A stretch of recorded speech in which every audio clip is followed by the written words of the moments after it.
Today's invocation will be given by Reverend Houston Rito, the Associate Pastor of the Apostolic Church, and the pledge will be led by Javen Pregene, who is the President of the Student Council of M.L. King Middle School.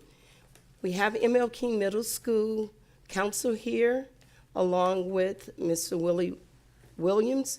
Would you all please stand?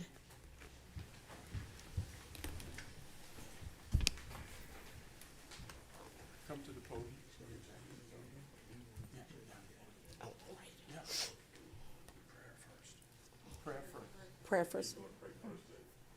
I'm sorry, at this time, Reverend Rita, if you'll please come forward for the prayer. Good evening. Thank you for having me today. Thank you. I'm here on behalf of the Apostolic Church of Beaumont, Texas. I'm also a licensed minister as well. We also have a minority-owned and also a veteran-owned air-conditioned heating business called HTNR. Let's all bow our head for the Lord's blessing today. Heavenly Father, we thank you for doing exceedingly abundantly above all, more than we can ask or ever think. We ask and pray that you give us all wisdom, knowledge, and understanding, and touch each and every person here today in this meeting and all the city council officials. In Jesus' name, amen. Thank you for having me. Thank you. Please remain standing for the nation's flag. And Javen, if you'll please come forward and lead us into the pledge. And the whole council's coming forward. Okay, come on, council. Thank you. I pledge allegiance to the flag of the United States of America and to the republic for which it stands, one nation, under God, indivisible, with liberty and justice for all. Thank you. You may be seated.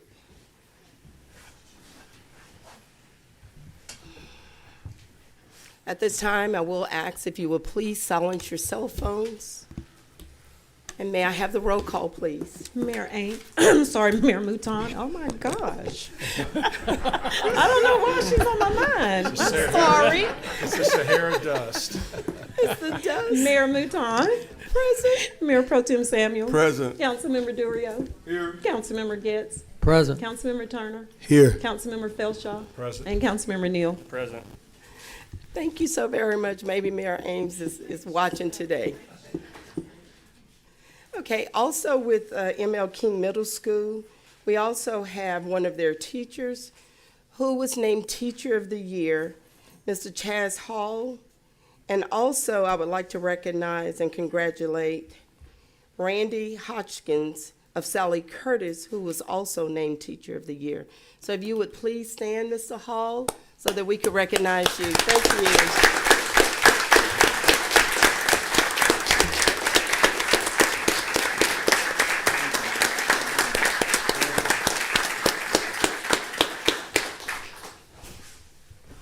Thank you so very much for the work that you're doing in the classroom. We really appreciate that.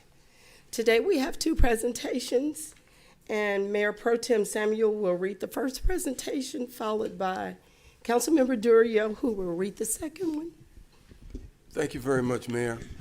Whereas Leadership Beaumont is celebrating 50 years of history in Beaumont, and whereas in 1971, in a joint effort between the Greater Beaumont Chamber of Commerce and the Junior League of Beaumont, Leadership Beaumont became the first leadership program in the state of Texas. And whereas Leadership Beaumont is a 9-month leadership development program that cultivates and develops leaders who will serve and positively impact our community. The program year begins in August and ends in the following May. Topics to be studied by each Leadership Beaumont class depends on what problems or challenges or issues that are confronting our community at that time. Some subjects may include crime, local government, quality of life, economic development, ethnic diversity, family, and education. Since 1971, more than 1,700 leaders have graduated from the program. And whereas some of the long-standing program events and initiatives that came from the program include the Downtown Beaumont 4th of July celebration, the Court-Appointed Special Advocates Program, the 8th Grade Youth Leadership Program, the Leadership Southeast Texas, Public Service Candidate Workshops, Suits for Success Program, the Beaumont City Ordinance on Bike Lanes, the Spice of the Season, Southeast Texas Young Professionals Organization, and the Beaumont Champions. And whereas on Thursday, June the 2nd, 2022, Leadership Beaumont will celebrate its 50th anniversary and graduate the 50th class. Now, therefore, the Mayor, Robin Mouton, the Mayor of the City of Beaumont, does hereby proclaim Tuesday, May 24th, in 2022 as Leadership Beaumont Day in Beaumont, and extend congratulations for reaching this milestone and for its admirable service to the citizens of our community. Accordingly, the mayor is hereunto and set her hand and cause the seal of the City of Beaumont to be affixed on this 24th day in the year of 2022. And accepting this proclamation, we have Ms. Christy Hunter, the Executive Director of the Beaumont Chamber Foundation, and all who are with Ms. Hunter. Please come forward.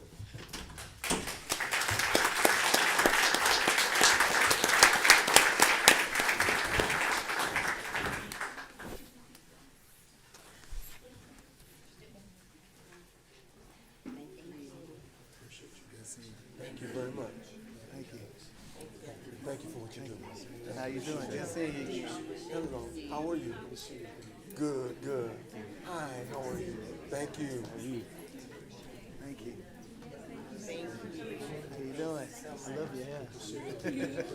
My man. Thank you. Good to see you. Good to see you. How are you? Good to Thank see you. you. Thank Good you to be for seen. keeping it up. Hey, my friend. Good, good. Thank you. How you doing? Good to see you too. Thank you. Thank you very much. How are you? Thank you very much. Hello, how How are you you? doing, man? Good to see you again. How you doing? Thank you. Hello. Good to see you again. My man. What's up? That's what I'm talking about. Good, good. Thank you. Congrats, man. Hey, look, I voted today, too.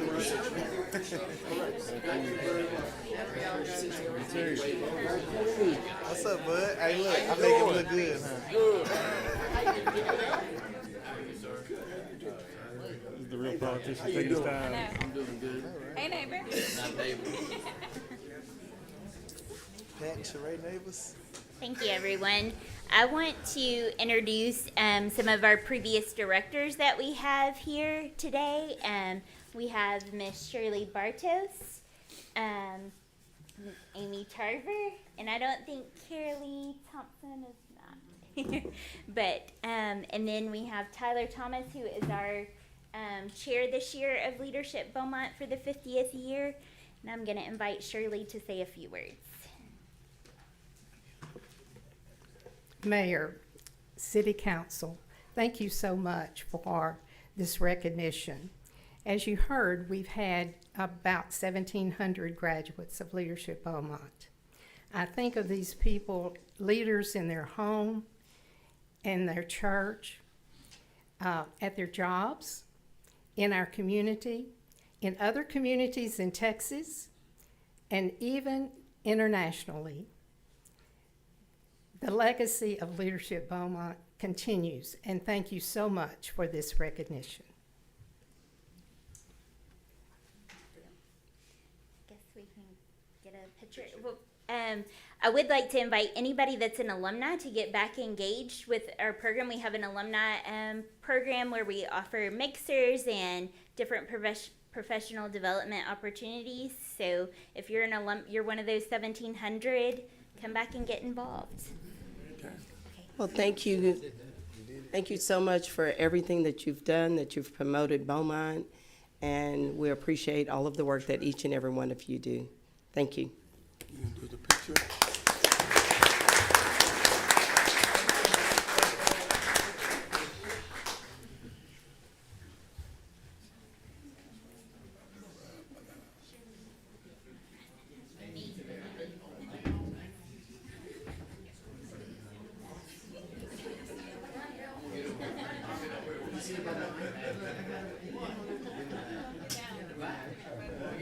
She too good to stand with us. Oh, okay. She's an attorney.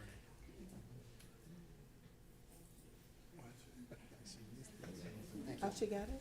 Oh, okay. They're cut above.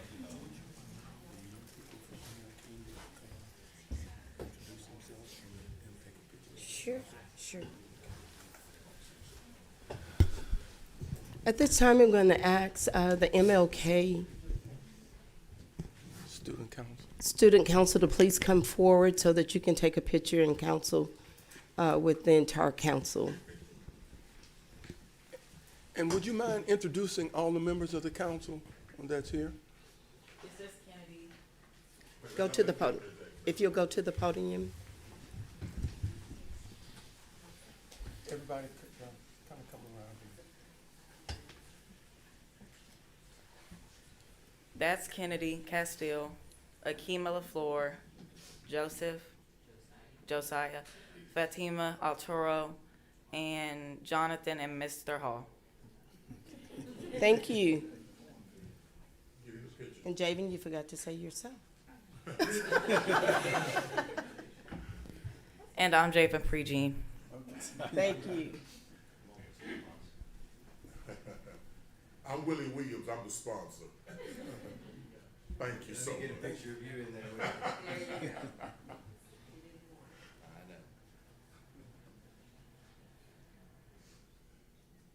1, 2, 3. Thank y'all.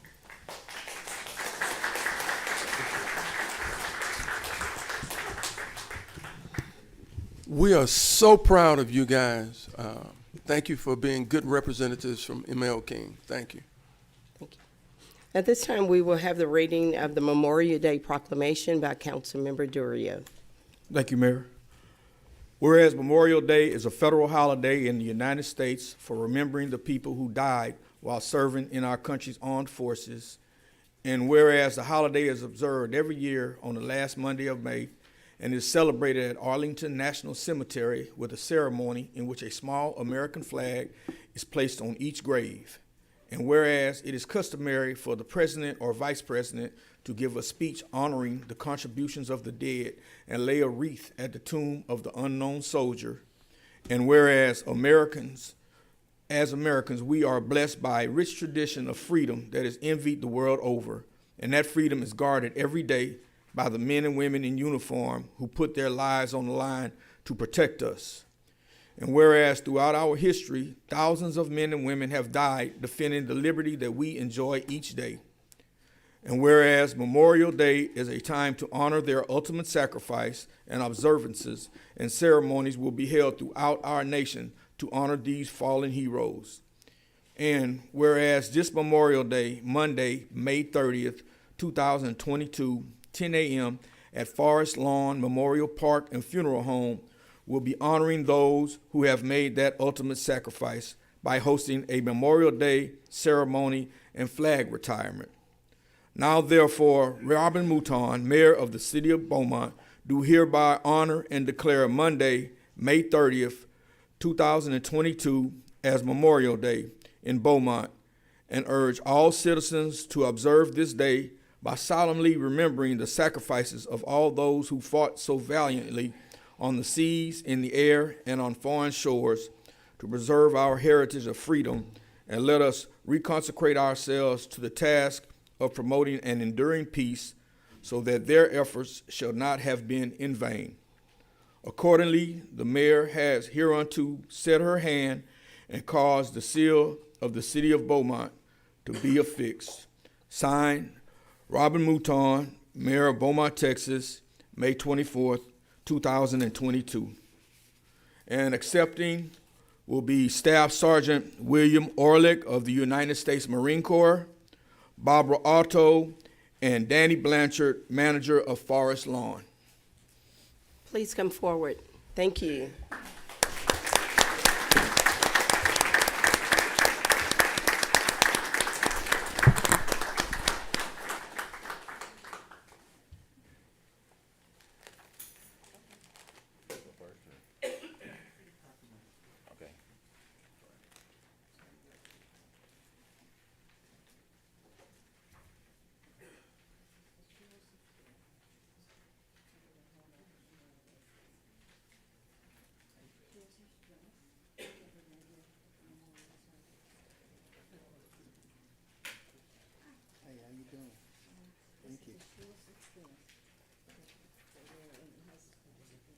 Thank you, Barbara. Thank you. I think I got two. How are you, Mr. Blanchard? Thank you. Again, thank you for your service. Thank you.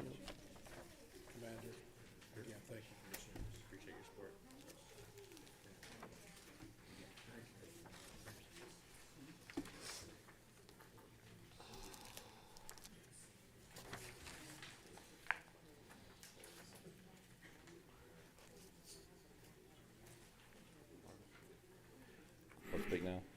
Okay. On behalf of Forest Lawn and the people of Beaumont, thank you, City Council, for the proclamation.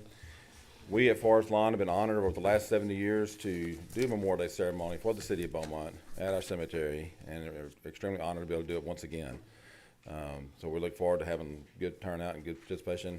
I know the City Council always makes a very good turnout at our thing, so we really appreciate everybody coming out and enjoying the ceremony and understand what it's all about. So, and I have Staff Sergeant with me here that I'm going to turn over and let him speak because he's more important than me. So. I don't know about that. Good afternoon. First off, thank you very much. I appreciate the audience that's here in front of me that's allowing me to speak. Miss Barbara, thank you again for allowing me this opportunity to be here today. It's a great honor, actually, was to ask to come out and be a part of this ceremony, especially of the lineage that it already has. So I'm very excited to do that. One thing that I do want to just kind of pass is my aim as the Marine Corps Recruiting Commander for Substation Beaumont.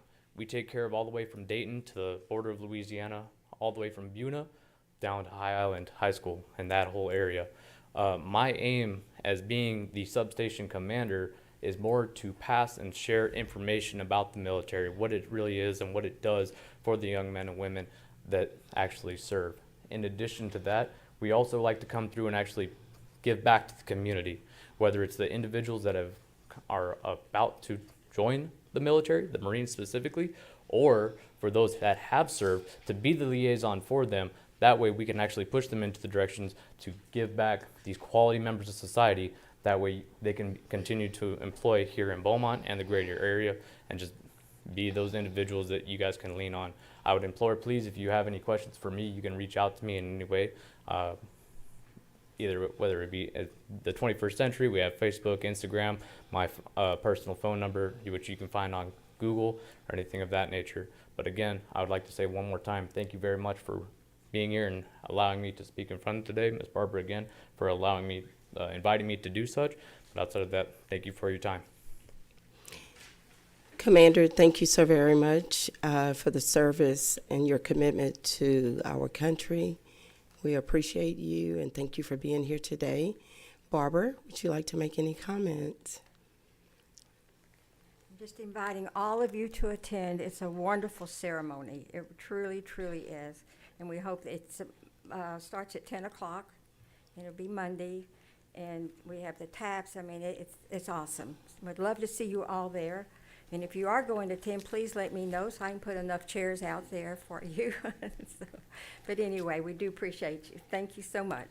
Thank you, Mr. Blanchard. Thank you. It is a beautiful service, and I have attended many, many times. It's well attended. A lot of veterans are there, and I especially wanted our veteran, Navy veteran, Councilmember Durio, to read this proclamation today because of his service also. And I don't know, many of you may not know, but Barbara was the mayor's secretary for many, many years. And we miss you, Barbara, and thank you so very much for the work that you do with this committee. So I hope to see you on Monday. Thank you.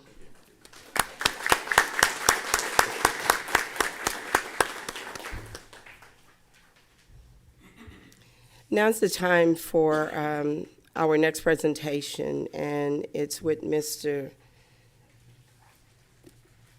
Chad Seidel of Corona Environmental Consulting. If you would please come forward. He will present to us the findings of the water system assessment study of our discoloration of water events. If you'll wait one moment, Mr. Slidell. The students are leaving. Yeah, of course. We want to thank y'all so much for attending. Bye-bye. Y'all have a great day.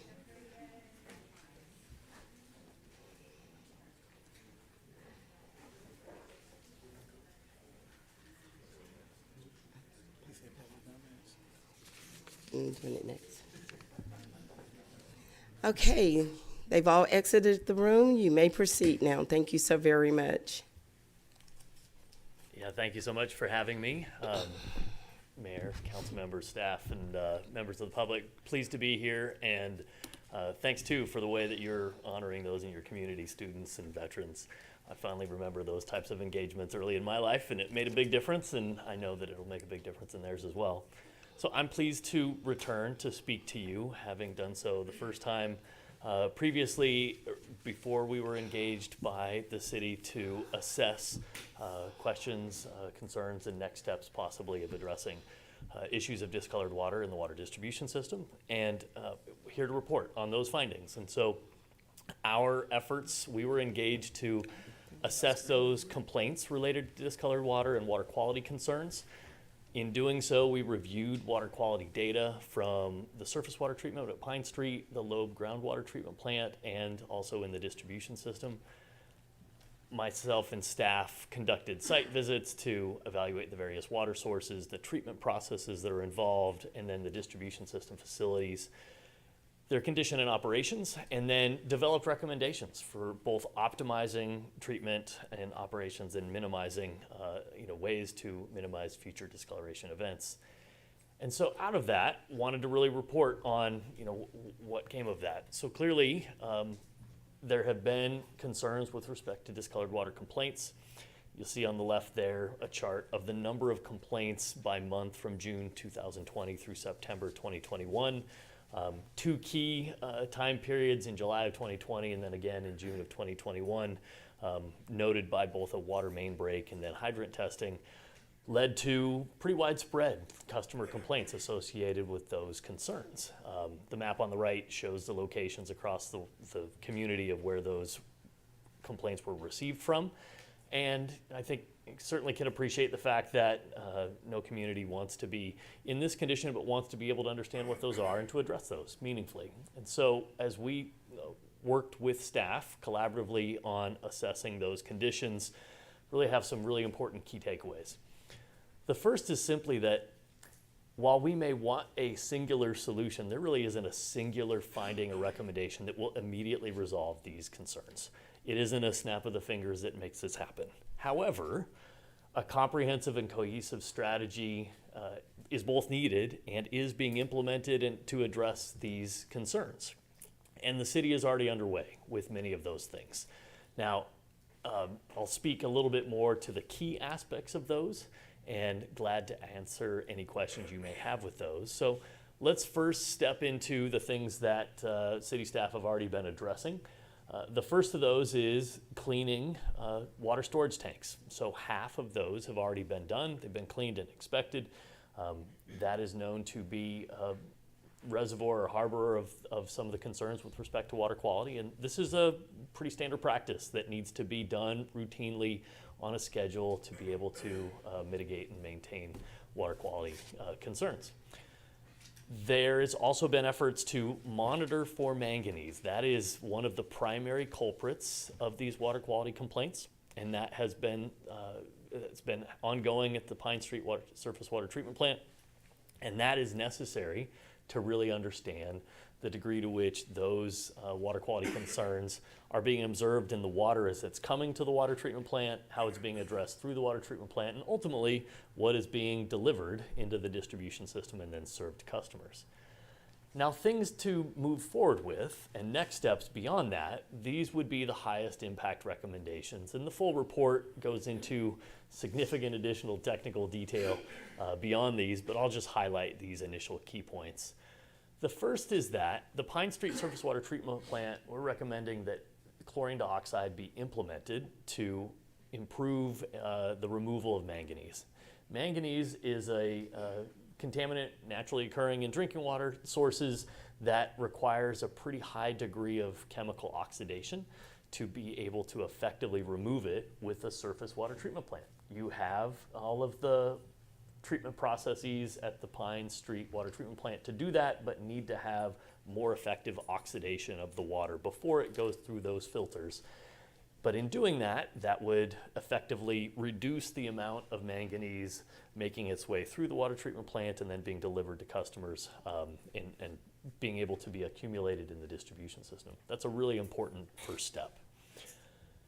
The next beyond that is to consistently monitor manganese at both the Pine Street plant, which I've said has already started, and the Loeb groundwater treatment plant. You know, that supply has the ability to contribute manganese to the distribution system as well. And this has been started and needs to be consistently done at both surface water treatment plant locations and the groundwater treatment plants to just, again, understand the degree to which these concentrations of contaminants of concern, mostly iron and manganese, which are aesthetic in nature, don't pose health concerns, but do obviously cause aesthetic concerns. And so monitoring is the next step. Beyond that, at the Pine Street surface water treatment plant, there's efforts that would need to be done to optimize filter cleaning and frequency and duration. This is not to say that it hasn't been done well to date. This is, once chlorine dioxide is implemented, those filters will be removing more manganese. And when they are doing that, the frequency of cleaning and duration will change because they'll need to be managed in a way that they have not been managed before when they have not been removing manganese. It's part of a two-step process. Now then, beyond that, we already said that the city is underway with storage tank inspection and cleaning.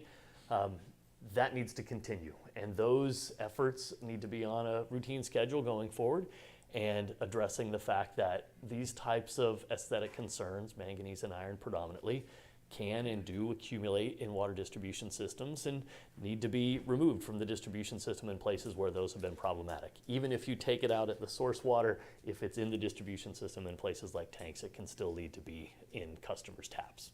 So it has to be moved all the way through the system. And the last recommendation, high impact recommendation, is along those lines, and that is developing and implementing a unidirectional flushing plan, which is simply to rid the water distribution system of any additional iron and manganese or other contaminants of concern that are accumulated there, so they're evacuated from the water system rather than being delivered to customers' taps.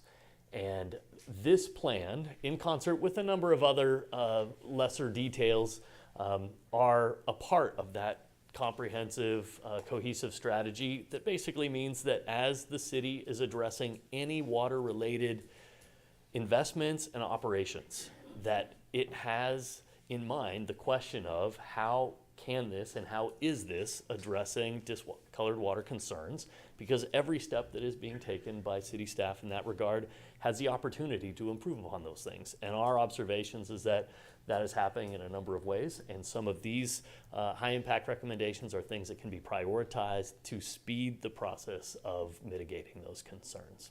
And so with that, happy to answer any questions. There are significant additional details beyond that, but I wanted to keep it really pointed for the key points so you could have an appreciation of what we were asked to do, what we observed, what the city has already undertaken, and what comes next. So with that, happy to answer any questions. Well, thank you so very much for the presentation. We've been waiting for this presentation. And one thing I would love for you to explain to the public, when you say the discoloration and the smell does not have any harmful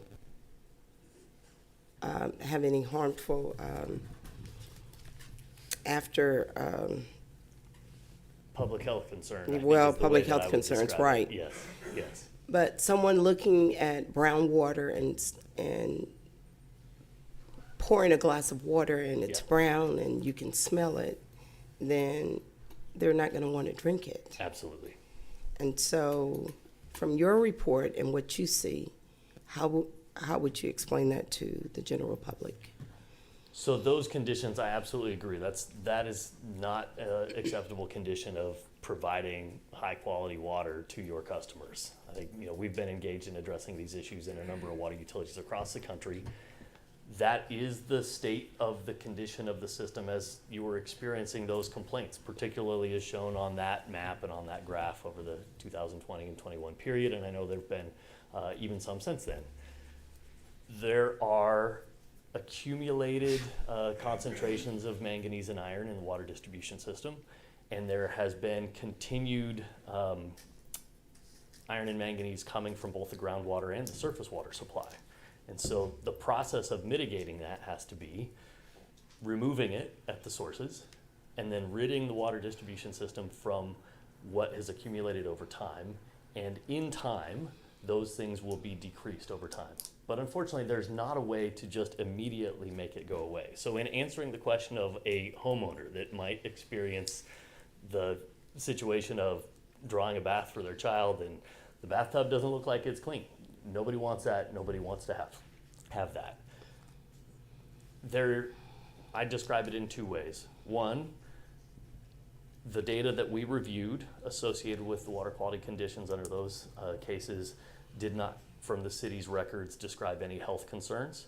Those are aesthetic concerns, but it's not to negate the fact that those aesthetic concerns are by any means dismissed by any means. That's why we have these recommendations of what needs to be done to mitigate any of those contaminants coming into the system and then removing any that exist right now. And over time, those things can be mitigated significantly, and those conditions would not need to persist with those changes and those steps being taken by the city and those next steps that need to come. So do you think the water break that we experienced last June contributed to a lot of that? Indeed. So the two times on the graph that showed when there were significant numbers of complaints, so in July of 2020 and then again in June of 2021, those, we would call those hydraulic disruptions. Basically, whenever there's a main break and a lot of water rushes out of the pipes, water moves faster through the pipes and also can move in directions that are opposite of the direction it typically flows. And because of that change in direction and or increase in velocity, that can pull accumulated iron and manganese from those pipes with it as it changes. So under a steady state condition, water's just flowing like it normally does in the direction that it does. It doesn't disrupt things. You can see it accumulate over time without seeing it in a customer's tap. But when there's a disruption to that, it can certainly cause the release of those compounds at that time, which would result in those conditions like you experience with customers showing you this glass of water isn't acceptable. So the settlements that are sitting in the bottom of the pipes, whenever there is a disruption, would that cause the settlements to float? It would cause those compounds, again, iron and manganese most notably, to be brought into the water that is flowing and then come through the connections to the customers, yes.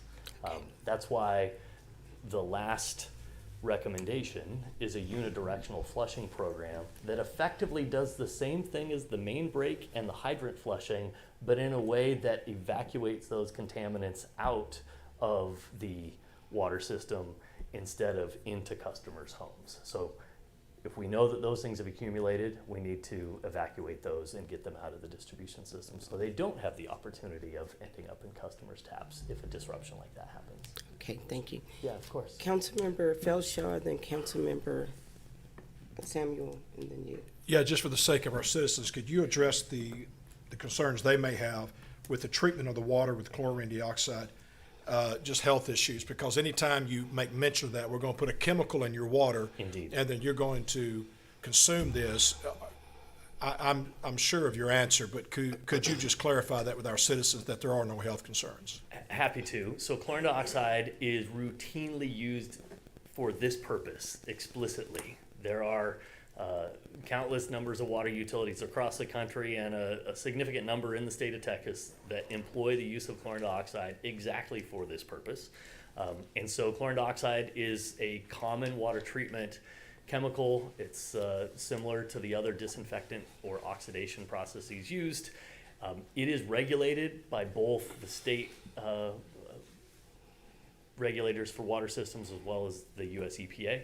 And within those boundaries, which is the way that this would be operated, absolutely safe, and in fact would be a tremendous benefit to customers to be able to mitigate these other concerns that have been problematic. And I know that the fire hydrant, testing can cause the spike. And I know we've asked this question before and we've addressed it, and so this is directed to the city manager. Can you talk just a moment about the protocol of doing this and what changes we've discussed implementing to help mitigate that issue so it doesn't just shock our system all at one time? Right. So Chief White is here. I don't know if he can speak specifically to that, but I know that looking at this data, obviously that was a real factor in causing the discoloration of the water. To that end, I know, Chief, have y'all, can you speak to the details on the hydrant testing changes? Good afternoon, Council, City Manager. Yeah, we've tried to coordinate with Mike Harris and Molly on a regular basis to coordinate those flushing. And instead of multiple areas on our hydrant flushing, we concentrate on one area, finish that area, and then move on. Trying to be as less disruptive as possible. Thank you, Mayor. Thank you, Councilmember Samuel. Yes, so back to, yes, this slide. The main break in June of 2020, that created a disruption in the system, which any sediment that had been in the lines, it then began to flow into the homes and elsewhere. And at that point, we were doing directional flushings during that time, were we not? Yes, sir. So, but that just continued to somewhat enhance the disruption in the lines as we began trying to get it out of the lines. Is that correct?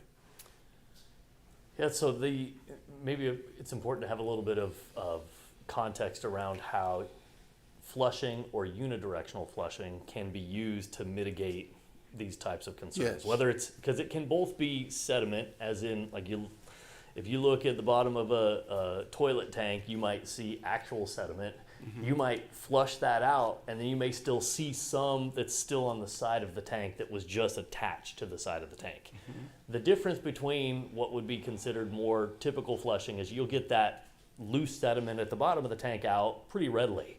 What's on the side takes a more aggressive, more specific unidirectional flushing at velocities that are enough to actually remove it and then to get it out of the system. And the other thing is that actually the way that the chief described it in coordination with Public Works is how it is best done, to deliberately address how you move from one segment to the next, not just pushing it around, but addressing it from one segment to the next. And so that coordination is really critical. And then try to recall the last part. So with starting that process, there can be some residual contaminants after you've done that. And if it's not being addressed at the source, where there's continued water being supplied to the water distribution system that still has iron and manganese, it will continue to accumulate, and so you can't ever quite catch up. So it has to be, got to remove it at the source. Once it's being removed at the source effectively, then your efforts of evacuating it from the distribution system can really start to suppress those concerns out in the distribution system by getting rid of both what was there and not having anything more to replace it. Okay. Councilmember Turner. First of all, I want to thank Mike Harris publicly because you always help him privately. So I want to take the time out and say I thank you and appreciate you, because we call, you answer. It's something that we need to explain. You explain in a timely fashion, and we appreciate that, okay? Absolutely. Second of all, I would like to know, this is for staff, maybe Bart or Chris can help me with that. Will there be additional cost for the filters since we know we need to do it and it's already kind of budgeted? Is it something we're looking to kind of get budgeted? There's not going to be an additional cost for the filters, just we're going to need to optimize the way we operate those filters once we start flushing the manganese. we'll have to clean them more frequently. We'll have to get to a new operational standard once we add the chlorine dioxide. But to add the chlorine dioxide to the plant will be an investment. It's estimated in the final report roughly at $1.3 million. We've discussed, had some preliminary discussions with Freeze and Nichols. Now that we have the final report, we'll engage them for engineering services and refine that number more explicitly to see what it'll cost. But there will be an investment to get the chlorine dioxide at Pine. Yeah, and Councilman, just to follow up on what Mr. Barkowiak was saying and what Dr. Seidel was saying, the draft plan has about 19 recommendations. And so this is, as mentioned, is not going to be a silver bullet or a quick fix. It's going to be a long-term program that's going to take many years and a good amount of investment to help improve. Okay, just two more quick. The next one is, I noticed we said we were halfway done with cleaning out the tanks. When you say halfway, can you give me some more specifics? How we looking? Was this already started prior to Corona coming on board? Yeah. Because, I mean, halfway sounds great, but I want to know exactly where we at. And I can actually take that since that's under us. We, when I and Ms. Villarreal came on into Public Works, we looked and we noticed that the tanks had not been cleaned in quite some time since the last rehabilitation. And so we initiated last year the process of cleaning and inspecting the tanks, as well as we rehabbed the west tank last year. That's finished now. We will finish the remainder of the storage tanks this year, so it should be done by the end of this fiscal year. And then we'll have all of the storage tanks elevated and ground, both cleaned and inspected. And then we have in the CIP for next year to rehabilitate an additional tank, and the plans are to rehab probably one tank a year for the next 5 years. And then we'll continue to clean and inspect tanks on an every other year basis, every 2 years. And once we can get the inspection 2 years after the initial cleaning, then we can start to judge and see whether 2 years is the right frequency or if 3 years might be the right frequency. But we know they have to be cleaned and inspected on a periodic basis. We just need to dial in the exact number of years that's optimal for us. And my last question is, I know we started directional flushing prior to Corona, but I kind of want to know, since you guys came on board, kind of where we at now, how much more progress we have made, and, you know, just percentage-wise, what may be left to be done. Because I noticed Mr. Harris told us, you know, prior to Corona, it's going to take some time. I just want to know where we're looking at now versus prior to Corona coming on.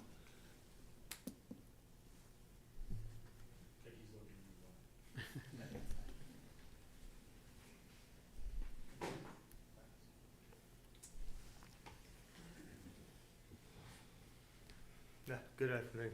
So as far as our unidirectional flushing program that we've talked about and we've mentioned in the past, we've done a lot of in-house design work to get some unidirectional flushing in the most prone areas. We've got that. We've implemented that. One of the things we need to do as far as what Mr. Seidel has talked about here is a system-wide directional flushing program. That will be actually turned over probably to a consulting firm or engineering firm to do a flow monitor of the system. The biggest thing we need to determine is which actually direction the water flows from, which direction it flows to. That way we can determine exactly the most efficient way to directional flush, which valves to turn off, which valves to turn on to get this flushing program going. But as far as, like I said, small hotspot areas, we've developed our own in-house plan and we've implemented them. Thank you, Mike. Thank you. Councilmember Durio. Just to piggyback on what Councilman Turner just asked, Mike. Don't sit down yet. If we clear the manganese out at the source, will it be a time when we don't have to do as much multi-directional flowing? Correct. Once we get it stopped at the source, then we can concentrate a lot larger effort to get the manganese and iron out of the distribution system that it has accumulated. Once we get rid of what the accumulation is there, it's a whole lot easier to keep under control, but less flushing. But we'll always have to be doing flushing. It just Always maybe. have to be doing flushing, yes, sir. Okay. Not necessarily for the simple fact of the manganese and the iron, but we always have to do flushing for just keeping the fresh water in the lines, keeping the lines from going stagnant. Okay. So will there ever be a time where our customers won't see brown water? No, you know, in the future, as long as we keep doing this, or Yes, sir. if any of these incidents happen, will they probably see them again? With that being said, Councilman Duriel, I had actually talked last night for Councilman Getz at the Homeowner Association meeting. I pulled some numbers together before the meeting on discolored water. And the numbers that I had pulled up, in the last 30 days, we've experienced 26 discolored water calls in the last 30 days. In the last 7 days, we've actually only had 7 discolored water calls. And as of 5 o'clock yesterday, when I pulled them numbers, in the last 24 hours, we had 0. So we actually had 0 discolored water calls yesterday. We've put in great efforts in the flushing that we're doing in the last year, and we're seeing results from these efforts. Like I said, we still do occasionally get discolored water calls, and we do go out and flush. We do still have our monthly and our weekly routine flushing that my guys go out and do, each and every day. So like I said, we do have the flushing, but we're seeing good results from this flushing. So. Okay. Would you advise, I know some of our citizens have their own personal filtration systems at their house. Yes, sir. Would that be something that we would advise citizens to do to help? I think you went out and spoke to one of them. Yes, sir. I mean, he had a 3-filter system. Correct. And one of the first phases of the system, I think the filter was black. It was pretty bad shape, yes, Yeah. sir. It did have a lot of manganese built up on it. I did speak with the citizen, and it was determined that he did not change the filter in accordance with what the manufacturer recommended. So, but as far as speaking to the home filtration systems, I really don't really encourage or discourage it one way or the other. The thing that I will say is that the City of Beaumont water is treated, it's safe to drink. Like I said, it shouldn't need an additional filtering at your house. Thank you, Mike. Before you sit down, could you please explain, could you explain to the general public how the cleaning take place? The cleaning? Yes. Oh, as far as on the Like the flushing that we flushing. do? Okay, yes, ma'am, yes, ma'am. The way we do normally our directional flushing, and I'll use the area, and I always like this area because it was a pretty hot spot last year. It's the Killarney-Blarney area. It's a very simple system to flush. The lines are looped in. They're all running parallel with each other. We go through that area. We locate the valves. We basically make a dead-end water main of each line at each system. And we do it one at a time, where we actually turn a valve off. We open a hydrant at the end of the line, and the normal flushing that the public sees that we do, we leave the hydrants going maybe at about 100, 150 GPM. When we do our directional flushing, we open them up 250, 350 GPM. Basically what we're wanting to do, we're wanting to pull all the sediment out of that line, out of that hydrant. We're wanting to move some water and move some sediment. Once we get, we flush, the water clears up, we shut it off, we open that system back up, open the mains back up, then we move to the next block, we do the same thing to the next block until we get, the whole system flushed out and cleaned out. I think what Dr. Seidel's alluding to is we can do that and we can keep doing that and we can keep doing it, but once we get it stopped at the source, we're going to continue to have to do this all the time. So, as far as our regular flushing, we speak of a monthly flushing routine and we have a weekly flushing routine. I have 20 points throughout the city, and I mean from south, north, east, west. I have one guy that basically starts out Monday morning at one point. He goes specific hydrants, specific locations that we know that will do the most optimal good. He flushes that hydrant, he moves to the next one. All these 20 points throughout the entire city in 1 week. When he finishes up at the week, Monday morning, he starts right back at the other point and goes right back through. With that being said, we also have 30 additional spots that we also flush throughout the month. Basically the same thing, it's a little broader of an area, a little more flushing areas in different locations, but like I said, we hit these 50 points. 20 of these points, they're hit 4 times a month. The other ones are hit at least once a month. Then on top of that, we also have our dead end flushing that's basically a requirement by TCEQ that we go out and flush all dead end mains. So we have that as well. And can you explain what TCEQ is to the public, please? Yes, that is the Texas Commission of Environmental Quality. Basically, that is what regulates us. That's our state regulating agency for our water system, sewer system. I think they do air quality and all. That basically who enforces the rules and regs over the water department. Okay, thank you. Yes, ma'am. Councilmember Getz.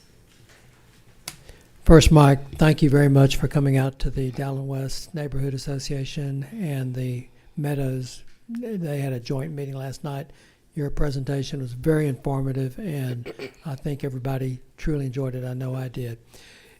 I know that sometimes on social media, people will bash the city of Beaumont's water, and that when you go back and investigate, because I know y'all do go out and investigate anytime you get a call, it turns out that it might not be a city of Beaumont problem. For instance, I saw someone last week said that when she turned on our hot water, it was brown, and someone else asked her, "What about your cold water?" No, it's clear.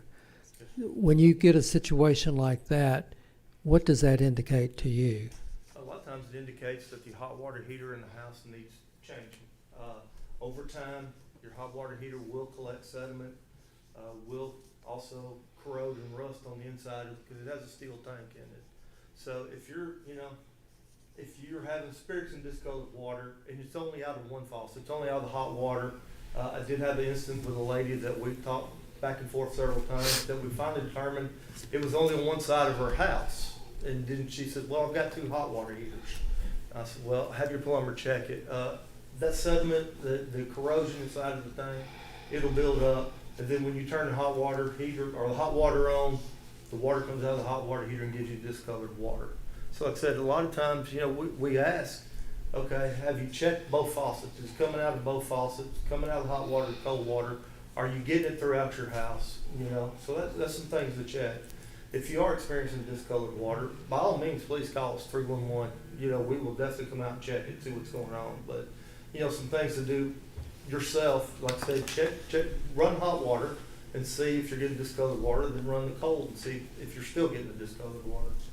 Similarly, if you have someone calling with a concern about discolored water, and you go out to their house and you check with their neighbor on their right and check with their neighbor on the left, and their water's fine, what does that indicate to you? Well, it could be just a small patch of discolored water in the main. I mean, it could be more than one thing. Then again, it could be, if it's an older house, maybe have galvanized piping in the house. It could be the house lines themselves that's actually corroded up on the inside.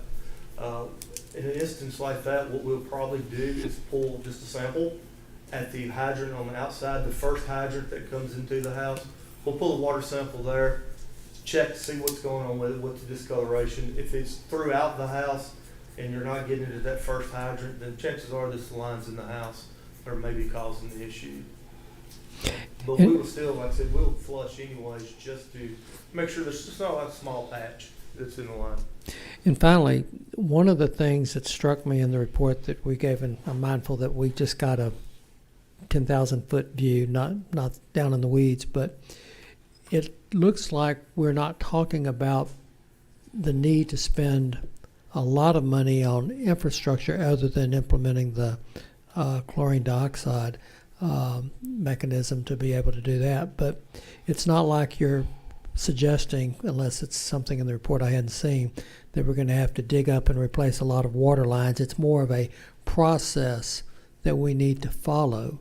And that is very comforting to hear, because it's not really an infrastructure issue at that point. It's just we need to follow a process and a plan. Is that accurate?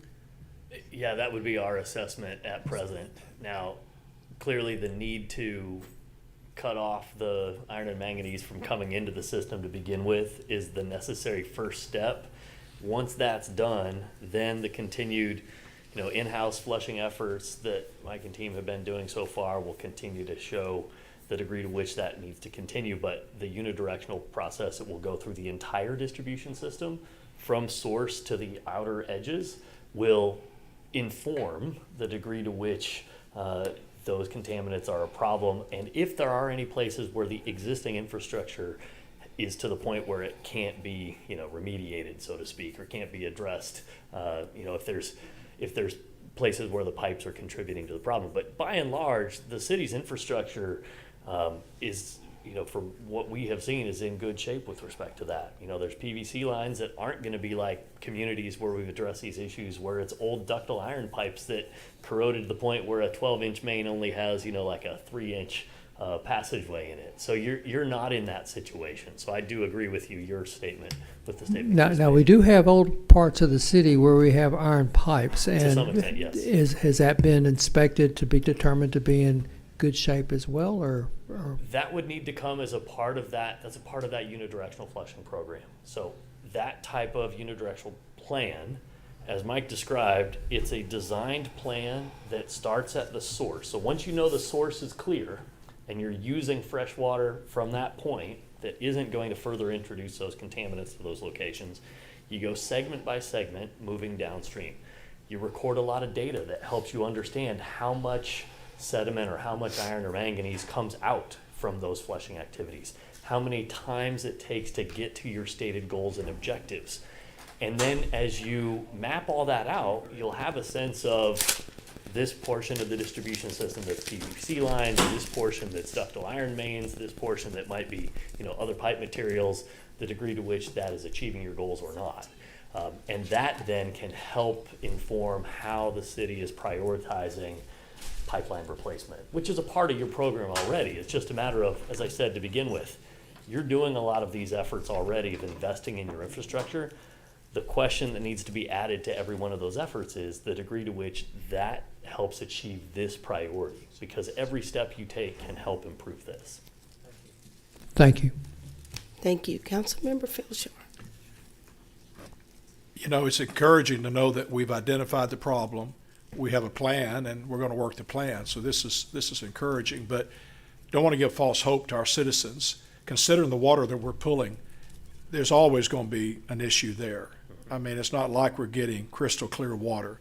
So this will be an ongoing issue that we'll always have to deal with. That's correct.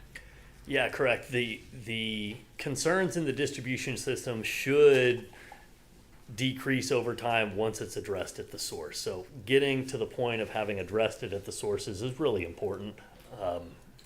But once that happens, then all of the operational efforts that have been ongoing should be able to decrease over time. And I've worked in communities where they experience the same degree of concerns as you have, and they've implemented these steps, and it does provide results. Yeah. And you can come back, month after month or quarter after quarter and see where those things have made those improvements. And but it is not a snap of the fingers kind of response. Yeah, my second question, well, it's not really a question, it's a statement. This is not to excuse anything. Any brown water is undesirable and must be addressed. Correct. But this is not unique to the city of Beaumont. We've said this many times, but again, it needs to be said and then said again, that this is a common problem across the nation. We're not the only city that addresses this issue, correct? That's right. There are any number of reasons why these complaints can be experienced, and there's a lot of ways to solve those problems. This effort has helped identify how the city's already addressing that and steps that can be taken beyond that to address your own community's issues, and they are addressable. Thank you. Mike, one last question. I remember earlier in this process, some months ago, you said that you were, because of how many valves there are and where they're located, y'all was having problems locating the valves or identifying which valve controlled which line. How's that come? Are y'all doing better with that? Sure. Yeah, well, like I said, we make our efforts every day on locating valves, marking them, things of that nature. One of the things that we talked about when we were talking about the unidirectional flushing program, the areas that we talked about where we went in to do this directional, step number one is to find the valves, locate the valves, make sure they're operational, make sure we know which valves operate which line. So like I said, that's the number one step, because we got to know what we're turning off, what we're turning on or leaving on, to make sure we get an optimal flush on it. Yeah, like I said, we do great efforts on finding these valves and locating them. All right, thank you. Yes, sir. Councilman L. Thank you, Mayor. Mr. Manager, can you give us a copy of the final report? Yes, sir. Thank you. And Mayor, just one comment to follow up. Mr. Harris, his group, and Mr. Barkoviak, I will say, has already started on a lot of these issues and trying to resolve it. As mentioned, though, it is going to take time. Part of it is our efforts also is to inform the public as we go through this process, not to make excuses for brown water or discolored water, because we don't want that. But we do have some tools out there already. There's a discolored water complaint map. I think it's live now. You can go to our city site at any time and see kind of where those complaints are coming from. And then also our communications group has already, tried to get the word out. Again, not trying to make excuses, but trying to educate the citizens and then try to educate them on how we're trying to make this better. And so we're going to be enhancing that effort as well. Thank you. And as Mr. Harris said, if you do experience brown water, please call 311 and let us know immediately so that someone can come out. Okay? Any other comments? Yes. Sorry, one thing I wanted to say to Councilman Samuel, he had asked about the fire hydrant testing program. One of the other things that we do is once Chief White sends us an area that they're going to be fire hydrant testing in, we do have guys that will come along in behind the fire department to handle any of the flushing calls or any of the discolored wall calls behind them. That way we can stay on top of it and knock it out pretty quick instead of waiting for the citizen to call us with the problems. So we do, we coordinate a lot together on this fire hydrant testing. Thank you so much. Okay, I think that concludes. Thank you for your time. No, thank you so very much for the report. We appreciate it. That does conclude our presentations and our proclamations. Now is the time for public comment. If you haven't already done so and you would like to comment on consent agenda items 4 through 6, please fill out the green slip to the back of the room, hand it to the clerk to the front of the room. She will call your name. When it's time for you to speak, you will have 3 minutes to speak. Your green light will come on at the beginning of your 3 minutes, and the red light will come on at the end. Thank you. I don't have any, Mayor. Oh, okay, thank you. Okay, at this time, I will call for a motion for the approval of the consent agenda. Move to approve. I have a motion and a second on the floor. Any discussion? Councilmember Turner. Mr. Manager, on the item where we talked about the seating at the Civic Center, Yes, sir. have that already taken place? Yeah, that's what I was trying to get clarity. Yes, Are the sir. seats already in? Yes, sir. Yes, sir. Okay. And there's still some work to be done, but I believe it's due to be completed in August. Okay.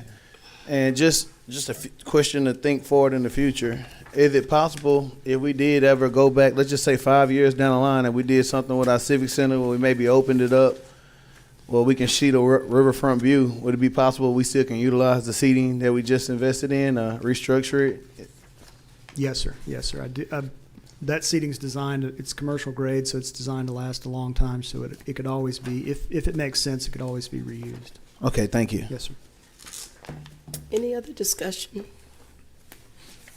All in favor of approving the consent agenda, please signify by saying aye. Aye. Any opposed? The motion carried.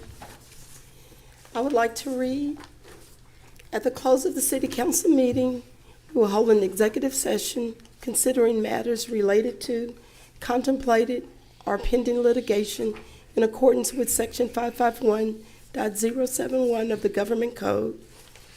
CADV, Inc., DBA L&L General Contractors versus the City of Beaumont, cause number A-0207973, to discuss and/or deliberate economic development negotiations in accordance with Section 551.087 of the Government Code, to wit specifically Project Deep Blue and Project Mercury.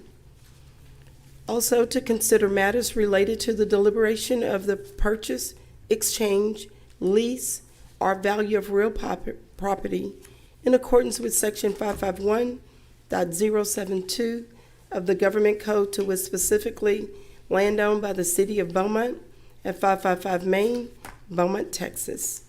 Thank you. May I have the reading of item number 1, please? Yes, ma'am. Mayor and council, item number 1 is an ordinance entitled, an ordinance amending Chapter 28 of the Code of Ordinances of Beaumont, Texas, and in particular the boundaries of the zoning districts as indicated upon the zoning map of Beaumont, Texas, by changing the zoning of property presently zoned PUD, Planned Unit Development District, to LI, Light Industrial District, for property located south of Cardinal Drive and west of the city's sewage treatment plant, Beaumont, Jefferson County, Texas, providing for severability, providing for repeal, and providing a penalty. Gerald Farah, on behalf of B&L International LLC, is requesting a zone change for the 40 acres of land located south of Cardinal Drive and west of the city's sewage treatment plant. At a joint public hearing held May 16, 2022, the Planning Commission recommended 7-0 to approve the request to rezone the property from PUD zoning to LI zoning. Please note that the Exhibit A in your packets that were provided this weekend has been updated to reflect the boundaries of the proposed zoning district. There have been no changes to the proposed boundaries, but the exhibit has been updated.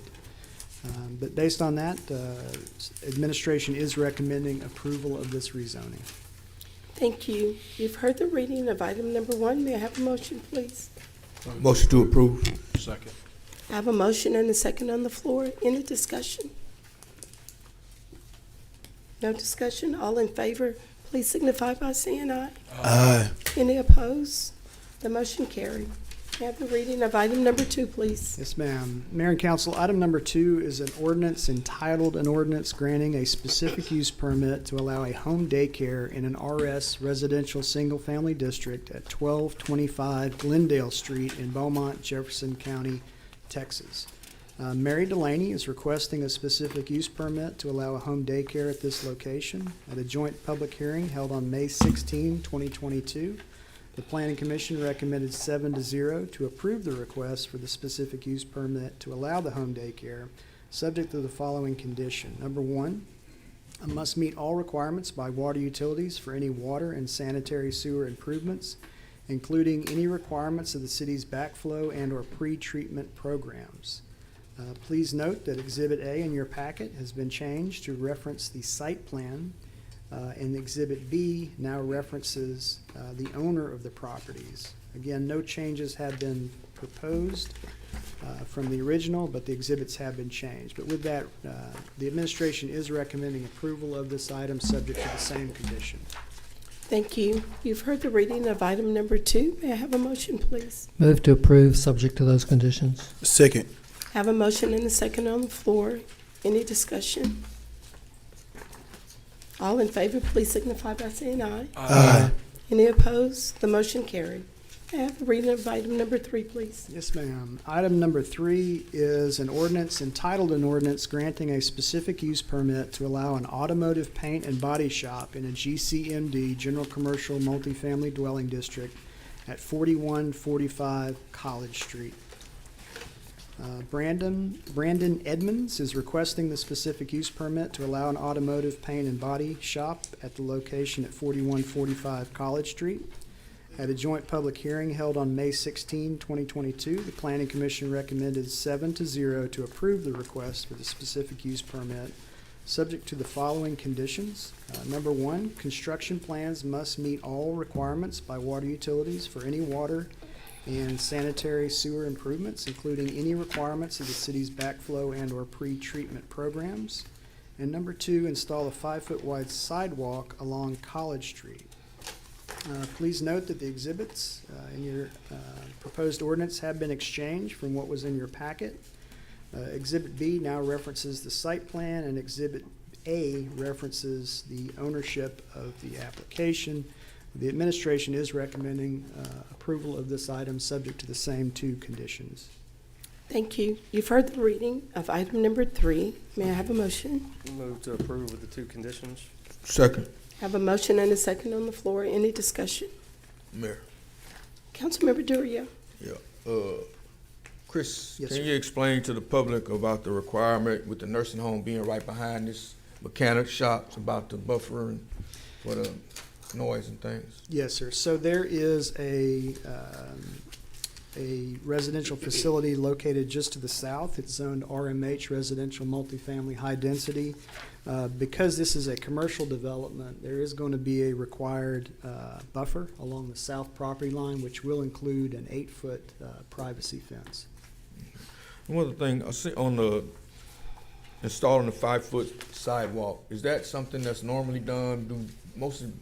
Do the city install the sidewalks, or do those businesses that come there do it? Yes, sir. So back in about 2010, the city amended its ordinances and requires that anytime there is new commercial construction along a major arterial street, which Art College is one, then the developer has to install the sidewalk. That being said, certain circumstances, if the city is redoing a major arterial like Washington Boulevard or Calder Street, we will, when we're able to, install sidewalks. And then also we do seek and obtain grants from time to time where we can add sidewalks within the neighborhood. But regarding this proposal, it's going to be at the expense of the developer. All right, thank you, Chris. Yes, sir. That's all I have, Mayor. Thank you. All in favor of approving, please signify by saying aye. Aye. Any opposed? The motion carried. May I have the reading of item number 5, please? Yes, ma'am. Mayor and council, item number 4 is an ordinance entitled an ordinance vacating and abandoning a portion of the Park Street right-of-way located between Milam and Gilbert Streets, City of Beaumont, Jefferson County, Texas, and retaining a general utility easement. Beaumont Transit in the City of Beaumont is requesting the abandonment of a portion of Park Street between Milam and Gilbert Streets. This portion of Park Street is adjacent to the current city bus parking lot. At a joint public hearing held on May 16, 2022, the Planning Commission recommended 6-0 to approve the request for the abandonment. Please note that the proposed ordinance has been updated to reference Exhibit A as the legal description of the abandonment, as well as Exhibit B, which references the site plan. But the administration recommends approval of this item as well. Thank you. You've heard the reading of item number 4. May I have a motion, please? So moved to approve. Have a motion and a second on the floor. Any discussion? Quick question. Mr. Manager, all the buses up and running now? I've been seeing them rolling around Beaumont, so. Yes, sir. So we do have several of the new buses in. They are actually out on the road, and we hope to do a press release and a more formal announcement very soon. Thank you. Yes, sir. Thank you. Councilmember Getz. When we do that, can we also provide some instructions on how citizens would utilize the bicycle racks that are now mounted on the buses, the proper way to put bikes on and safely secure them? Yes, sir. So there are a couple of new amenities that are going to come along with those. That one is going to be the bike racks on the front. So we will have some, when we do the announcement, and then also some ongoing communications through the communications division informing folks how to use those racks. And then again, other elements like the new smartphone app, where you'll be able to see in real time where the buses are, when to catch them, how to get to where you're going. So we'll roll all that out at the same time. Thank you. Thank you. Thank you. Any other discussion? All in favor of approving item number 4, please signify by saying aye. Aye. Any opposed? The motion carries. Thank you. May I have the reading of item number 5, please? Yes, ma'am. Item number 5 is an ordinance entitled an ordinance amending the fiscal budget of the City of Beaumont for the fiscal year 2022 to appropriate additional revenues in the general fund, to appropriate additional expenditures in the DOT fund as in addition to the hotel fund.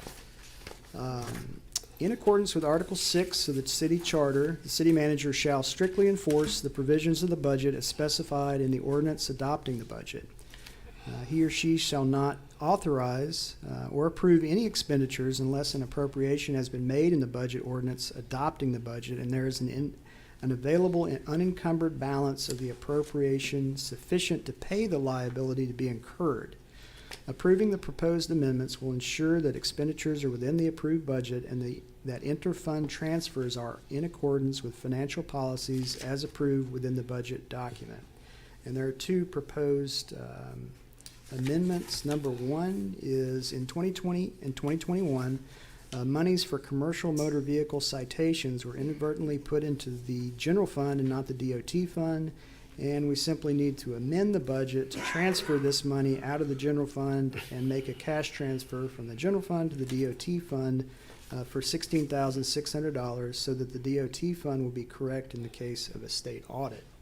The second transfer amendment is the Terrell Park Nature Center is in need of furniture and fixtures to complete it for public use. We are proposing a $350,000 amendment to the hotel fund for the funds to use for the following purposes. Funds are available and administration recommends approval of this item. Thank you. You've heard the reading of item number 5. May I have a motion, please? Move to approve. Have a motion and a second on the floor. Any discussion? All in favor, please signify by saying aye. Aye. Any opposed? The motion carry. May I have the reading of item number 6, please? Yes, ma'am. Item number 6 is to authorize the interim city manager to award a contract to Texas Drainage, Inc. of Waller, Texas. The FY 2022 citywide ditching program consists of the excavation and removal of excess material of approximately 176,444 linear feet of existing roadside ditches. The program also provides for the resetting and repair of 75 driveway culverts. The work for this phase is to take place in the designated areas of Wards 2 and 3. On May 12, 2022, 2 bids were received for furnishing all labor, material, and equipment for the project. The original engineering estimate was for $1 million. The bid totals are listed in your agenda item. We are recommending awarding to Texas Drainage in the amount of $945,290.02. A total of 200 calendar days are allocated for completion of the project. Funds are available in the capital program, and the administration recommends approval. Thank you. You've heard the reading of item number 6. May I have a motion, please? Move to approve. Second. Have a motion and a second on the floor. Any discussion? Councilmember Turner, then Councilmember Durio. Mr. Manager, I noticed we said Wards 2 and 3. Is there anywhere the citizens can go to specifically see where it in Wards 2 and 3 this work will take place? Yes, I'll let Mr. Barkoviak comment, but I do believe we have this posted on our web, or will. If we don't, we will. We have a construction page under Public Works, and we'll put it there along with all the road project outlining the specific areas that will be ditched with this. What we did, y'all authorized us for $2 million this year, $2 million next year in this last bond issuance. So what we've done is we're planning to do 20% of the ditches within the city this year with the $2 million and 20% next year. So we identified 20% of the total ditches within each ward.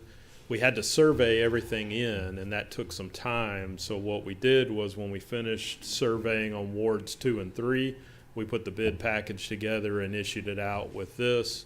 We're finishing up the surveying on Wards 1 and 4 now, and we hope to have the bid process on Wards 1 and 4, the 20% of those, about the beginning of July. Okay. Once you get the link and it's finished, can you just forward it to council? Absolutely. Thank you. Thank you. Councilmember Durio. Just for clarification, Bart, This phase is for wards 2 and 3, but we're ditching all 4 wards. Yes, sir. This particular resolution is just for wards 2 and 3 for this Correct. phase. Again, we should come out hopefully in July and with the first 20% of wards 1 and 4. And then we'll do a similar process next year. All right. Thank you, Bart. Sure. Thank you. Any other comments? I would like to thank staff for the estimate and work that they did, because when you look at the bids, the second bid is almost double $2 million. I mean, an additional $1 million.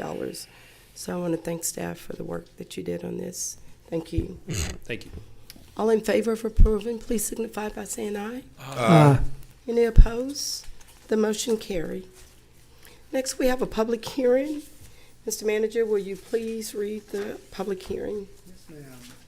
The next item is a public hearing to receive comments regarding the mandatory payment rate related to the Local Provider Participation Fund for FY 2022. I will now open the floor for the public hearing. Clerk, will you please call the names? I don't have anyone to speak, Mayor. No one to speak? No, ma'am. Okay. At this time, I will close the public hearing. Thank you. Mr. Mayor, Manager? I'll go ahead and read the item if that's okay. Please do. All right. Thank you. Mayor and Council, item number 7 related to the public hearing is to consider setting the mandatory payment rate related to the Local Provider Participation Fund for FY 2022. On June 9, 2015, the City Council authorized the city's participation in the Municipal Healthcare Provider Participation Program to support the payment of Medicaid supplemental hospital payments to safety net hospitals within the city. At the same time, the City Council authorized the execution of indigent care affiliation agreements with Baptist Hospitals of Southeast Texas, as well as Christus Hospital. In addition, on July 28, 2015, the City Council approved model rules and procedures related to the City of Beaumont's facilitation of the program. The City of Beaumont is required to set the amount of the mandatory payments required to be paid by the hospitals. The mandatory payments must be uniformly proportionate with the amount of the net patient revenue generated by each paying hospital in the municipality. The mandatory rate for the fiscal year ending 2022 will be 6%.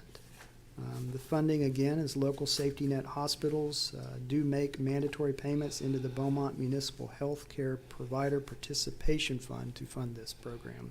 The city is simply a pass-through. But administration is recommending approval of this item. Thank you. You've heard the reading of item number 7. May I have a motion, please? Move to approve. Second. I have a motion and a second. Is there any discussion?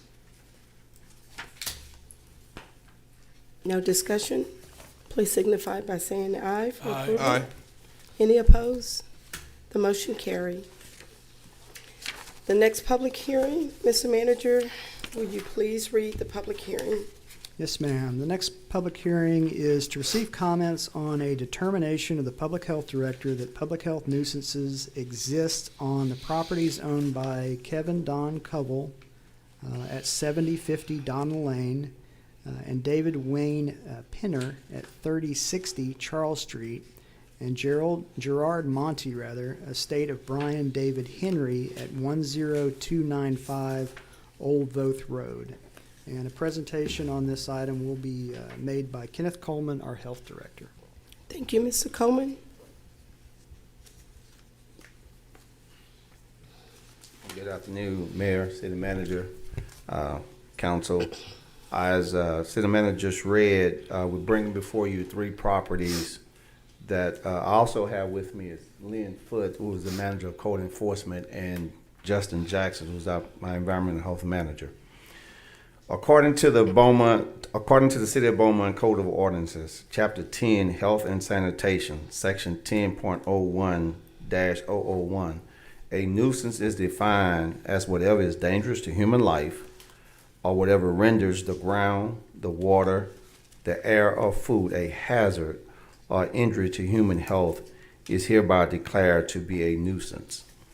The City Code of Ordinances further states in Chapter 12, offenses and nuisances, sections 12.07.033, that a person who owns or occupies property commits an offense if that person allows litter to accumulate on that person's property. And I have some pictures to show you. If we can go to the Old Vote Road.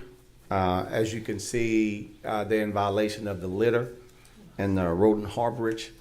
And actually we've been dealing with, or they've been dealing with this property, let me get to it, since 2019. And Lynn Foote, who's with Code Enforcement, have all the history of going back and forth, dealing with the property owner to clean up the property. And so we're just coming before council to really declare it as a public health nuisance where we can move forward with either having the property owner clean up the property or the city would have to clean it up.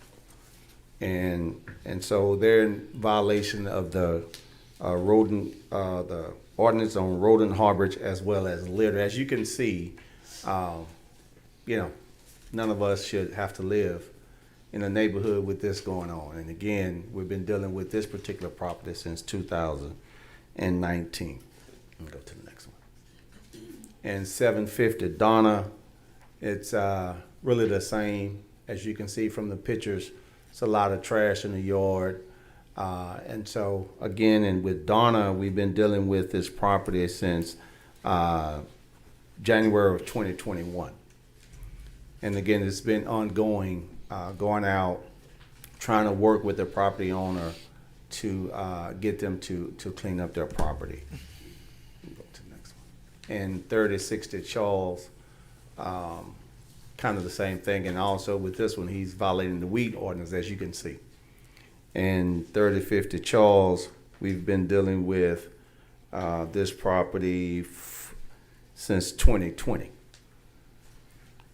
And again, Ms. Foote have all the detailed information and all the times we've been trying our best to work with the property owners. And I think Mr. Colville from 750 Donna and Mr. Penner from 3060 Charles is present. Okay, Mr. Coleman, thank you. I will now open the floor for the public hearing. City Clerk, is there anyone to speak? No, ma'am, I don't have anyone. Okay, there's no one to speak at this time? Yes, but they did not fill out a claim. Okay, sir, you need to. I'll wait for you. Can I ask a question, Mr. Coleman, while we're waiting? Mr. Coleman, yes. I guess my question I have is, what can we as a council do to start expediting this process? I mean, from 19 to 20 to 21 for all three of these here, that's too long to have to live next to some of that stuff. I agree with you. Between the health department and code enforcement, we really have sat down to really look at the ordinance and really expedite over the past years. Of course, you're trying to work with the property owner. They'll tell you, okay, I'm gonna start getting it done, and then it continues. So we're just gonna really just follow the ordinance as it is written, and that would expedite this process. Is there something we can do from an ordinance standpoint to make it quicker to help these guys out?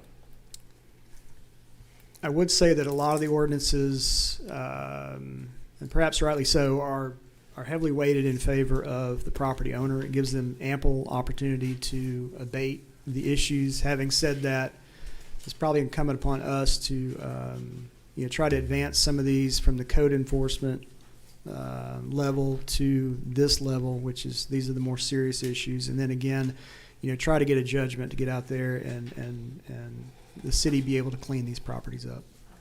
Is some of that state regulated? Some of it is state regulated, yes. And again,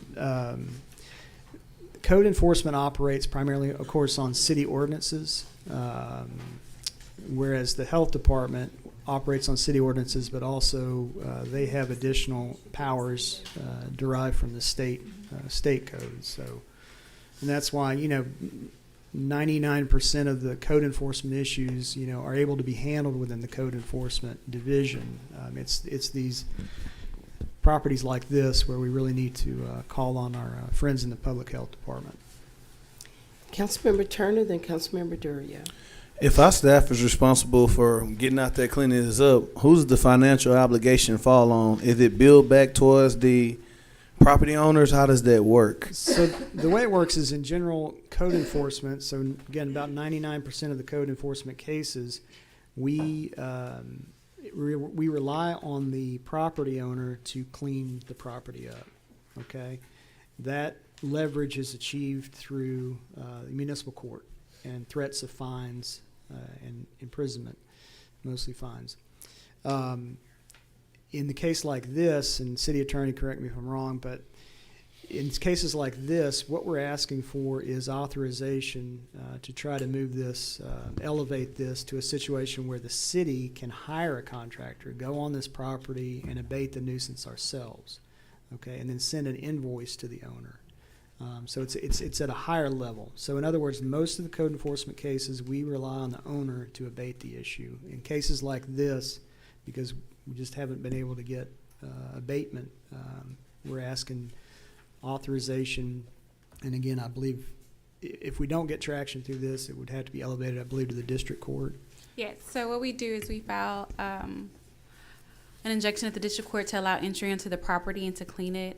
The process is usually the judge will either give, depending on if the person shows up or not, give them 30 days if they're there to abate the property. And what we ask for is if the property isn't cleaned on the 31st day, that the city be allowed to go in and clean the property. Prior to going to court, we do get for, bids to clean the property, or we send it out for bids to clean the property. And so we present to the judge that it won't exceed whatever the highest bid is. It won't exceed this amount because we obviously have lower bids that can do the work. And so we go in and we request that we be allotted a judgment in the amount not to exceed the highest bid. And so after that's done and we do have to clean the property, we place a lien on the property. And the results that we do award the bid and the city finances it, what happens if the property owner does not? We put a lien on the property. Okay, thank you. Yeah, so regardless of how it happens after we leave court that day, the city comes back, obviously they'll send the invoice, but the lien is placed on the property immediately upon judgment. Thank you. Councilmember Durio.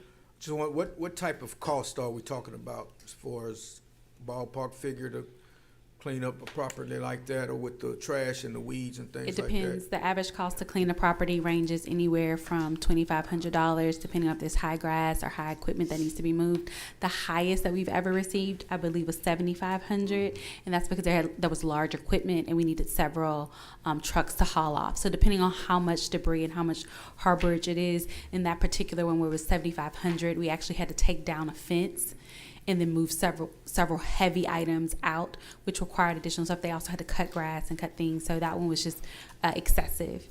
That's probably the highest that we've ever had to do, but the average cost is around anywhere from $2,500 to $4,500.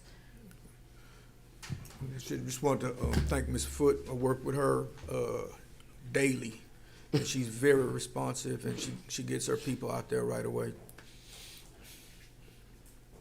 Okay. Any other comments? Thank you. Mr. Penner, who's going to speak, he's actually the son. It's the dad who owns the property, but he's deceased. Okay, thank you. Can we put the picture up he's going to be talking about?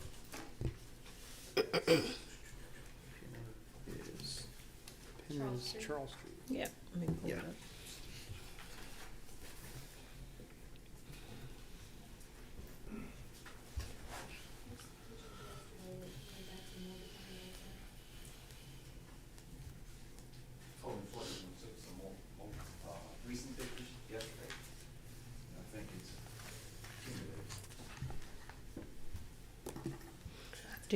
Are you going to open the public hearing there? Okay. To hear from him? I will now open the public hearing. And you may call. David Penner, 3060 Charles, Beaumont, Texas.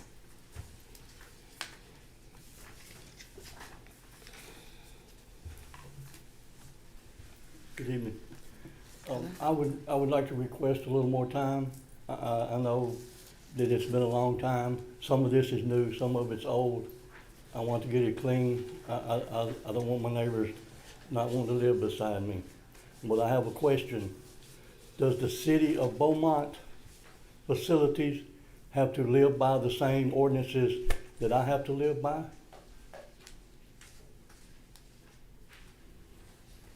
Well, my question is, I passed by the traffic division on Concord, I believe it is.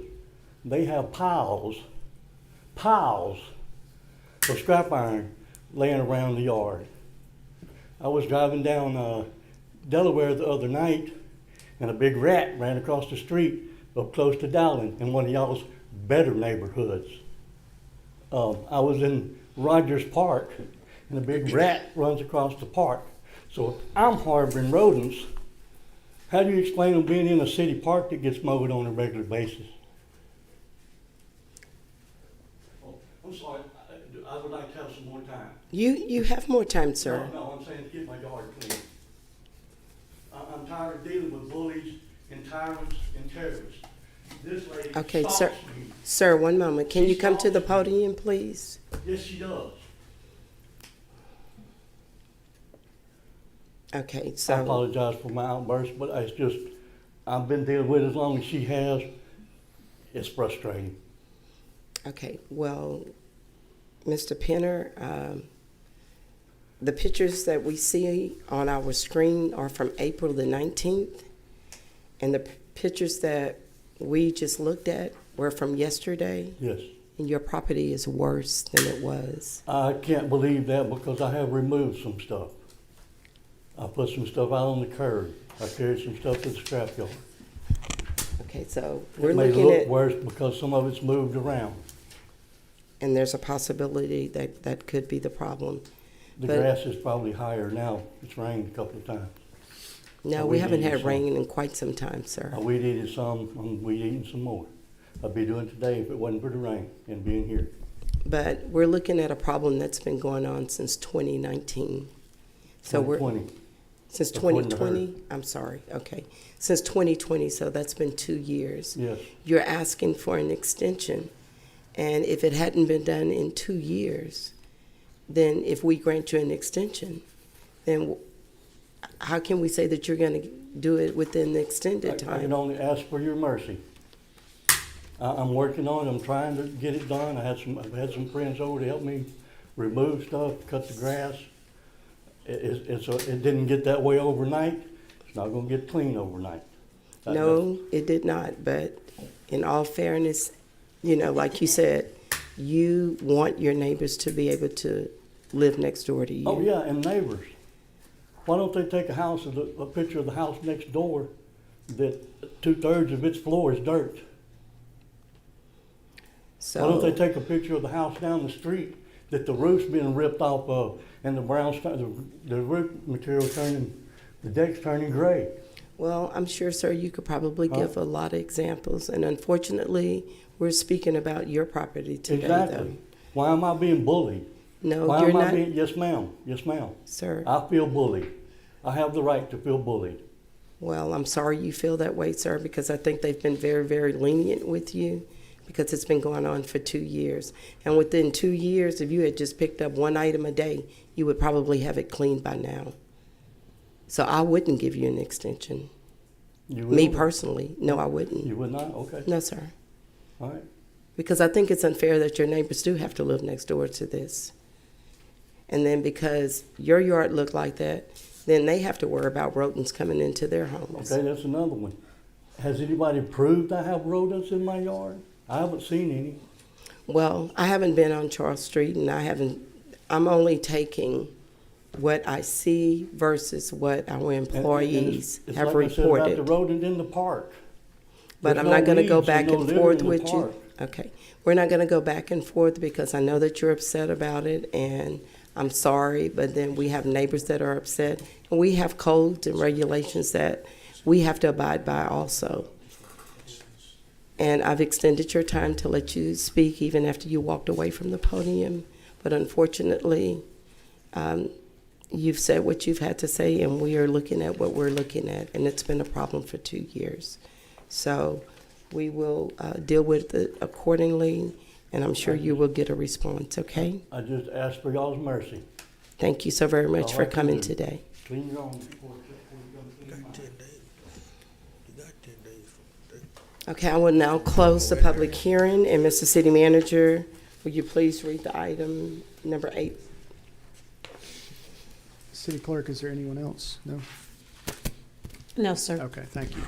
Yes, ma'am. Mayor and Council, item number 8 is an ordinance entitled an ordinance finding certain properties to be a public health nuisance and ordering abatement, authorizing cleanup, authorizing suit, providing for severability, and providing for a penalty. I should note that the ordinance in your packet this weekend has been updated, and the ordinance citations are now referenced as Exhibit A in the proposed ordinance. The administration recommends approval. Thank you so very much. You've heard the reading of item number 8. May I have a motion, please? Move to approve. Second. We have a motion and a second on the floor. A motion, Councilmember Neal. Second, Councilmember Turner. Is there any other discussion, please? Councilmember Getz and then Councilmember Durio. I don't want to steal your thunder, Chris, but you pointed out that under the ordinance, he does have 10 days Yes, sir. to abate this, so he is being given some additional time. He's got another 10 days before this would go into effect, is my understanding. Correct. That's correct. Okay, Councilmember Durio. You stole one. Mayor, if I may, just to extend on that, just so the public is clear, he does have an additional 10 days. However, the health department is also required to do their due process as well before we send it, before we initiate a lawsuit. So he will also receive a letter from the health director pointing out those areas that need to be corrected and need to be abated. And then if significant progress is made within the time allotted, we tend to work with that person to get the property clean so we don't have to endure the expense of a lawsuit or getting a company to clean it up. So additional time is built into the process already without the council having to grant permission today. Thank you. The only thing this ordinance does really is allow the health director to step in and take over the process, and also authorizes my office to file suit if they're ineffective. So it's the 10 days from today, or 10 days from the day he receives a letter? So essentially, it's once they'll send out notice. Essentially, they typically give a little bit more than 10 days to abate the property. And the letter says 10 days, but I also ask them to reach out to the office for them. So it's actually 10 days from the date of the letter, but to reach out to the office so that they can, check on the progress to see if assistance is needed. Mr. Coleman, and kudos to the health department, they look for volunteers. So if they need students who are looking for volunteer hours, if the property isn't too horrendous, they just need to move items or cut grass or pull weeds, to assist in that they connect them with community organizations or in groups that do that community service projects. So they are also a resource. So if they reach out to them, which is explained in the letter, for them to offer assistance, they do that as well. And if they make those strides on their own, it avoids us having to file a lawsuit. So it's just not an immediate action is what I want the council to know. So he's got time. Yes, sir. And Okay. resources. Thank you so very much. So all in favor of approving item number 8, please signify by saying aye. Aye. Any opposed? The motion carried. And Mr. Coleman and Ms. Foote, thank you so very much for your work. We appreciate it. Thank you. Now is the time for public comment. If you wish to speak, please fill out the green slip to the back of the room, hand it to the clerk to the front of the room. She will call your name at the start of your 3 minutes. The green light will come on, and at the end of your 3 minutes, the red light will come on. Mark Smith, 9120 Mockingbird, Beaumont, Texas. Mayor, Council, thank you for your service for the city. One food for thought that I didn't originally plan to speak on was the concern I had for the water. And I don't know if there's a mechanism that exists out there where you can filter the water at the meter before coming into the home. And if it is, maybe we can get a grant for that. That's food for thought. But I'm here for the food, bloody, costly violence that's taking place in our cities among our adolescents and our children. And so I want to report to you that we did a prayer vigil in what I believe is the epicenter, which is the North End. And that was 3.5 weeks ago. And since then, there's been not one homicide. And so we're working on that. Now, I want to report to you a sad story. I was visiting some of the residents in Plymouth Village, and one man told me of a story of a 12-year-old boy with no shirt on and a bulletproof vest with a big gun in his pocket, 12 years old. Okay? And so our children, if we don't take charge, are going to continue to ruin this city. Now, I'm coming from Portland half the month to come and help. So here's what I've done so far. I've identified about 30 to 40 preteen children, and we got them 3 times a week in the basketball league, mentoring and counseling them, and they're doing well. They won the tournament the other day in Houston. I'm working with 18 to 30-year-olds twice a week with basketball, mentoring, got them into church, and they're doing well. Now, I've got a big Stop the Violence rally coming up on Memorial Day. We're going to boil a little crawfish, and we're going to fry some fish. I'm going to unveil a vision that I have to help this city. I want you to come and hear it. I want to hear what you got to say and see what you feel we could do to stop this senseless violence that's going on with all of our children killing in this city. I've been talking with some of the mothers and hearing their concerns. So what we're going to do is start a program called MAV, Mothers Against Violence. And so we're going to ask the mayor of this council to join me out there from 11 to 5 at the Solid Rock Community Church located on 5095 Pineborough.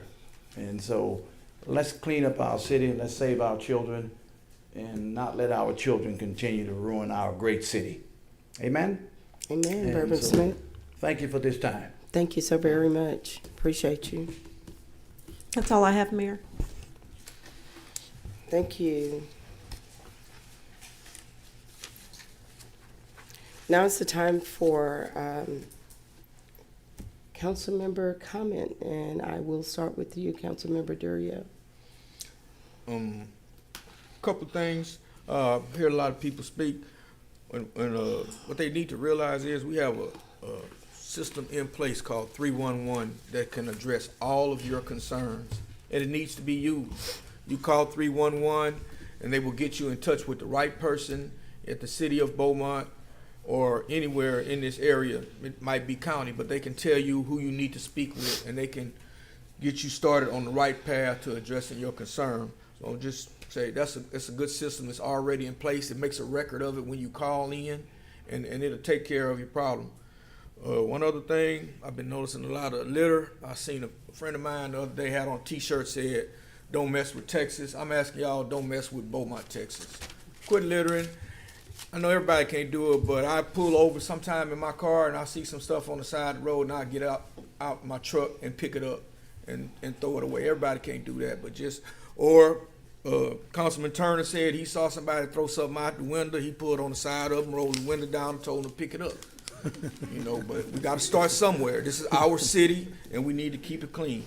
Also, remind everyone, if you haven't voted yet, today is the day for that state representative runoff election. So if you haven't voted, you leave here and go vote. Thank you, Councilmember Durio. Councilmember Getz.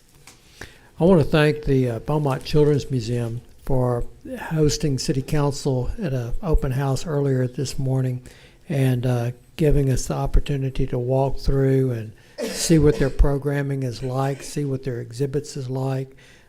They are a tremendous asset to the city of Beaumont. They're going to be rolling out some summertime programs for the kids, and if you have children, I strongly encourage you to look into bringing your children to the Beaumont Children's Museum and maybe enrolling them in some of their summer camp programs. I can't say enough good things about it.